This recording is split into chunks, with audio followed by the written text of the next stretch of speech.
Alors des gens qui, après la guerre, ceux qui pensaient réussir, avaient encore l'expérience de la résistance, avaient encore l'expérience de la France libre, et qui ont abouti à la base qui a permis à De Gaulle de revenir au pouvoir, ceux-là, peu à peu, ont disparu, et s'est substitué des gens de la génération suivante, qui était ma génération, qui ont bien senti que le pouvoir n'était plus dans l'État, qu'il était éventuellement dans la communauté européenne, mais surtout dans le système bancaire.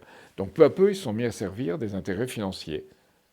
Et puis à un certain moment, ça a éclaté, lorsqu'il y a eu dans les années 1990, c'est là, dans ce domaine-là qu'il y a eu le changement, on a fait Indosuez, on a fait Paribas, les banques de dépôt ont été absorbées dans une vision, je dirais, de spéculation financière, chaque fois davantage. Et moi, je ne suis pas contre les banques. Hein. Si les banques sont des banques, ça va. Mais si les banques deviennent des tripots, non. Et vous savez, j'avais l'expérience de Fouché pendant la Révolution française. Et Fouché, de quoi il s'est emparé pour asseoir son influence? Du tripot, c'est-à-dire les missions de monnaie, les fournisseurs aux armées et tout le reste, et des bordels. Tout l'aspect, disons, graveleux de ce domaine-là. Est-ce qu'on est très loin de ça dans l'affaire Epstein? Non, je crois qu'on y est en plein.